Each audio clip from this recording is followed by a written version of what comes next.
یہ ایسے رشتے ہیں جن کے بغیر ہم جینے کا تصور نہیں کرتے، لیکن اللہ پاک نے ماں کی محبت، ماں کی شفقت کے ساتھ اپنی شفقت کی تعبیر کی۔ والدین کو اپنی اولاد سے محبت ہونا ایک فطری عمل ہے جو بغیر کسی غرض، بغیر کسی لالچ کے ہمیشہ قائم رہتا ہے، جبکہ اولاد کی محبت دنیا کی راہداریوں میں کھو کر گم ہو جاتی ہے۔ خاص طور پر جب بچوں کی شادیاں ہو جاتی ہیں، وہ اپنے بچوں میں، بیوی میں مگن ہو جاتے ہیں اور والدین کو بھول جاتے ہیں، والدین کی محبت کو، ان کی قربانیوں کو فراموش کر دیتے ہیں۔ آج میں آپ کو ایک ایسے بدبخت بیٹے کی کہانی سناتی ہوں جو اپنی ماں کی قربانیوں کا حق ادا نہیں کر سکا۔ ایک غریب میاں بیوی کے گھر میں ایک پیارا سا بیٹا پیدا ہوا۔ وہ دونوں میاں بیوی بہت خوش ہوئے، اللہ کی اس نعمت پر اللہ کا شکر ادا کرتے رہے اور ہر وقت یہی سوچتے رہے کہ ہم اپنے بیٹے کی اچھی پرورش کیسے کریں، ہم اتنا کمائیں، اتنی محنت کریں کہ ہمارے بیٹے کو کسی چیز کی کمی نہ ہو۔ میاں بیوی دونوں دن رات محنت کرتے تاکہ اپنے بیٹے کو اچھی خوشیوں بھری زندگی دے سکیں، اس کی ہر ضرورت، ہر خواہش پوری کر سکیں۔ جہاں باپ دن رات کام کرتا تھا، وہاں پر ماں بھی گھروں میں جھاڑو پوچھا کرتی، ان کے کام کرتی، برتن دھوتی، تاکہ اپنے بیٹے کو ایک خوشیوں بھری زندگی دے سکیں۔ لیکن قسمت کا لکھا کون ٹال سکتا ہے؟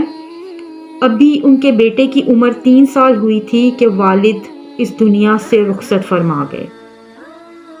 اب ساری ذمہ داری اکیلی ماں پر آ گئی۔ خاندان والوں نے بہت زور دیا کہ دوسری شادی کر لو، لیکن وہ اس ڈر سے، اس خوف سے اس چیز پر آمادہ نہیں ہوئی کہ اگر وہ شادی کر بھی لیتی ہے تو کیا پتا کہ اس کا دوسرا شوہر اس کے بیٹے کو وہ محبت، وہ شفقت دے پائے گا یا نہیں۔ اپنے بیٹے کی آنے والی زندگی کا سوچ کر وہ ایسا کوئی قدم نہیں اٹھانا چاہتی تھی۔ اس نے اکیلے اپنے بیٹے کی پرورش کا ذمہ اٹھایا، محنت کی، دن رات محنت کی، اپنے بیٹے کو پڑھایا لکھایا، اس کے مستقبل کے لیے اس نے دن رات محنت کی۔ وقت گزرتا گیا اور اب اس کا بیٹا 5 سال کا ہو گیا تھا، لیکن بدقسمتی نے اس کا ساتھ نہیں چھوڑا۔ ایک دن بچہ باہر محلے کے بچوں کے ساتھ کھیل رہا تھا کہ ایک بچے نے اس کی آنکھ پر پتھر مارا اور اس بچے کی وہ ایک آنکھ ضائع ہو گئی۔ ماں بہت پریشان ہوئی، دن رات یہ سوچ سوچ کر روتی کہ میرے بیٹے کی زندگی آگے کیسی ہوگی، لوگ اسے کس طرح سے دیکھیں گے، لوگ آگے اس کے ساتھ کیسا سلوک کریں گے۔ بس یہی سوچ سوچ کر وہ دن رات روتی اور کٹتی رہی کہ اب میں کیا کروں۔ بہت سے ڈاکٹروں کے پاس گئی، لیکن سب نے یہی کہا کہ اس کا کوئی حل نہیں ہے۔ اسی طرح روتی رہی، اللہ سے دعائیں مانگتی رہی، تو ایک ڈاکٹر کے پاس گئی۔ اس نے کہا کہ اس کا ایک حل ہے، اگر کوئی اپنی آنکھ اس بچے کو عطیہ کر دے۔ تو وہ سوچی، اس کی ماں نے سوچا کہ ہم غریبوں کو کون اپنی آنکھ دے گا، تو اس کے ذہن میں یہ خیال آیا کہ کیوں نہ میں ہی اپنے بیٹے کو اپنی آنکھ دے دوں۔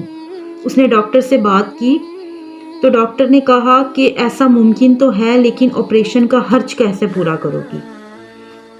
پھر اس نے اپنے خاندان والوں سے مدد مانگی، لیکن کسی نے اس کی کوئی خاص مدد نہیں کی۔ اس نے لوگوں سے قرض مانگا، ادھار مانگ کر گھروں میں کام کرتی تھی، ان سے ایکسٹرا سیلری لی، اور اس طرح کرتے کرتے اس نے آپریشن کے لیے پیسے جمع کر لیے۔ آپریشن ہوا، اس نے اپنی ایک آنکھ اپنے بیٹے کو دے دی۔ آپریشن ہونے کے بعد بھی اس عورت نے محنت نہیں چھوڑی، لیکن اب ایک آنکھ ہونے کی وجہ سے لوگ اکثر اسے جاب سے، اس کے کام سے نکالنے لگے، کیونکہ اب اس سے جھاڑو پونچھا ٹھیک طرح سے نہیں ہوتا تھا۔ اس وجہ سے اسے اکثر لوگوں نے اپنے گھر سے نکال دیا کام سے، کہ وہ کام صحیح طرح سے نہیں کر رہی تھی۔ اور جن لوگوں سے ادھار لیا ہوا تھا وہ بھی سر کھاتے کہ کب ادھار واپس کرو گی۔ اسی پریشانی میں اس بیچاری عورت نے سڑکوں پر کوڑا کرکٹ اٹھانا شروع کر دیا، تاکہ اس سے ہی جو اجرت ملے گی وہ اپنا لیا ہوا قرضہ اتار سکے اور اپنے بچے کی اچھی پرورش کر سکے۔ بچہ بھی وقت کے ساتھ ساتھ بڑا ہو رہا تھا، اسے بھی ایک اچھے اسکول میں داخل کروایا اور خوب محنت کر کے قرضہ بھی اتار دیا۔ مگر بچہ جب گھر واپس آتا تو ماں کو جلی کٹی ہی سناتا کہ لوگ مجھے مذاق کرتے ہیں کہ تمہاری ماں تو کانی ہے، اس کی ایک آنکھ نہیں ہے، اسی لیے لوگ اسے کام پر نہیں رکھتے اور وہ گلیوں میں کوڑا کرکٹ اٹھاتی ہے۔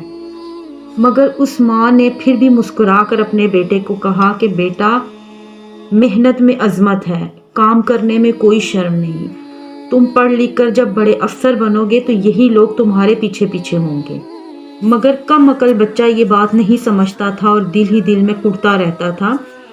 جیسے تیسے وقت گزرا، اس نے اپنی تعلیم مکمل کر لی اور پسند کی شادی بھی کر لی۔ شادی کے بعد گھر کے حالات اور برے ہو گئے کیونکہ اس کی بیوی اس کی ماں کے ساتھ رہنا نہیں چاہتی تھی۔ اس نے اپنی بیوی کی فرمائش پر شہر میں ایک بڑا گھر لیا اور اپنی بیوی کو لے کر وہاں علیحدہ ہو گیا۔ ماں کو یہ کہہ کر پرانے گھر میں چھوڑ دیا کہ ساری زندگی تمہاری وجہ سے مجھے شرمندگی اٹھانی پڑی ہے، اب مزید میں یہ شرمندگی نہیں اٹھا سکتا، تم اسی گھر میں رہو، میں سال میں ایک دفعہ تمہیں ملنے آتا رہوں گا اور ہر مہینے تمہیں خرچہ بھیجتا رہوں گا۔ ماں نے اپنے آنسو اپنی آنکھوں میں ہی ضبط کیے اور کہا کہ ٹھیک ہے بیٹا، میں تمہاری مجبوری سمجھ سکتی ہوں، میری دعائیں ہمیشہ تمہارے ساتھ ہیں، خوش رہو، آباد رہو۔ پہلے کچھ عرصہ وہ ماں کو ملنے آتا جاتا رہا، خرچہ بھی بھیجتا رہا، لیکن آہستہ آہستہ یہ سب کچھ اس نے چھوڑ دیا، اس نے آنا بھی چھوڑ دیا، خرچہ بھیجنا بھی چھوڑ دیا۔ گھر کے حالات بہت برے ہو گئے، نوبت فاقوں پر آ گئی۔ محلے کے کچھ لوگ ترس کھا کر کھانا دے جایا کرتے تھے، لیکن اب اس کی ماں کی دوسری آنکھ کی بھی بینائی کم ہونے لگی۔ جب اس کی ماں کو یہ محسوس ہوا کہ اب اس کا آخری وقت آ گیا ہے تو اس نے اپنے بیٹے کو ایک خط لکھا اور اس خط میں اس نے اپنے دل کی ہر بات لکھی۔ اس خط میں اس نے لکھا کہ میرے پیارے بیٹے، شاید جب تمہیں یہ خط ملے تو تمہاری ماں اس دنیا میں نہ ہو، لیکن میری دعائیں ہمیشہ تمہارے ساتھ رہیں گی۔ خواہش تھی کہ آخری دفعہ تمہیں دیکھ سکوں، لیکن تم اس قدر مصروف ہو کہ ماں کو ملنے نہیں آ سکے۔ مگر مجھے خوشی ہے کہ میں اس جہاں میں رہوں یا نہ رہوں، پر میری دی ہوئی آنکھ ہمیشہ تمہارے ساتھ رہے گی۔ تم میری آنکھ سے دنیا کو دیکھو گے، تم میری آنکھ سے دنیا کو پرکھو گے۔ اس نے بتایا اپنے بیٹے کو کہ بچپن کے اس حادثے میں اس نے اپنی آنکھ کھو دی تھی اور پھر میں نے وہ آنکھ اپنے بیٹے کو دی تھی۔ یہ ساری بات اس نے اس خط میں لکھی اور کہا کہ بیٹا، یہ دنیا بہت ظالم ہے، یہ ہم سے ہمارے اپنے چھین کر وقت سے پہلے ہمیں مار دیتی ہے۔ میں بھی تبھی مر گئی تھی جب تم نے مجھ سے منہ موڑ لیا تھا۔ میری یہ دعا ہے کہ تیری اولاد تجھ سے کبھی منہ نہ موڑے، تمہیں وہ سب سامنا نہ کرنا پڑے جو میں نے کیا، اس اذیت کا سامنا نہ کرنا پڑے جو اذیت کا سامنا میں نے کیا۔ یہ خط پڑھ کر اس بدبخت بیٹے کی آنکھوں میں آنسو تھے۔ اس نے گاڑی نکالی اور گاؤں کی طرف روانہ ہو گیا، لیکن جب وہ وہاں پہنچا تو اسے پتا چلا کہ اس کی ماں کو مرے پورا مہینہ ہو گیا ہے۔ اب وہ اپنی ماں کی قبر پر بیٹھ کر زار و قطار رونے لگا، لیکن اب کوئی فائدہ نہیں تھا، وقت گزر چکا تھا۔ اسے یہ احساس ہوا کہ جس ماں سے اس نے نفرت کی ساری زندگی، اس وجہ سے کہ اس کی ایک آنکھ نہیں ہے، اب اسے یہ پتا چلا کہ وہ آنکھ اس کی ماں نے اسے دی تھی تاکہ وہ یہ ساری اذیت برداشت نہ کرے جو اس کی ماں نے کی۔ اللہ پاک ہمیں اپنے والدین کا فرما بردار رکھے۔ اللہ پاک ہمیں یہ توفیق دے کہ ہم اپنے والدین کی خدمت کر سکیں، ان کا خیال رکھ سکیں۔ خدارا اپنے ماں باپ کی قدر کریں، یہ وہ نعمت ہے جس کا کوئی نعم البدل ہی نہیں ہے۔ میری اللہ پاک سے دعا ہے کہ اللہ پاک ہم سب کو اپنے والدین کا فرما بردار رکھے، اور جو اگر کوئی دنیا میں ایسا نافرمان بیٹا یا بیٹی ہے تو اللہ پاک اسے بھی فرما بردار کرے، آمین یا رب العالمین۔ اس کہانی سے ہمیں ایک بہت بڑا سبق ملتا ہے کہ اپنے والدین کی خدمت کریں، اپنے والدین کا خیال رکھیں۔ اللہ پاک ہم سب پر ہمارے والدین کا سایہ سلامت رکھے، اور جو دنیا سے چلے گئے ہیں اللہ تعالیٰ انہیں جنت الفردوس میں اعلیٰ مقام عطا کرے، آمین یا رب العالمین۔ اس کے ساتھ ہی مجھے اجازت دیں، انشاءاللہ ملتے ہیں ایک نئے وظیفے کے ساتھ، ایک نئی سبق آموز کہانی کے ساتھ۔ میرے چینل کو سبسکرائب کر دیں، بیل آئیکن کو پریس کر دیں، اور ویڈیو دیکھ کر اگر اچھی لگتی ہے تو اسے لائک اور شیئر ضرور کیا کریں، تاکہ میری آنے والی ہر ویڈیو آپ تک پہنچ سکے، اس کی ہر نوٹیفیکیشن آپ تک پہنچ سکے۔ اپنا بہت خیال رکھیے گا، دعاؤں میں مجھے یاد رکھیے گا۔ اللہ حافظ، فی امان اللہ۔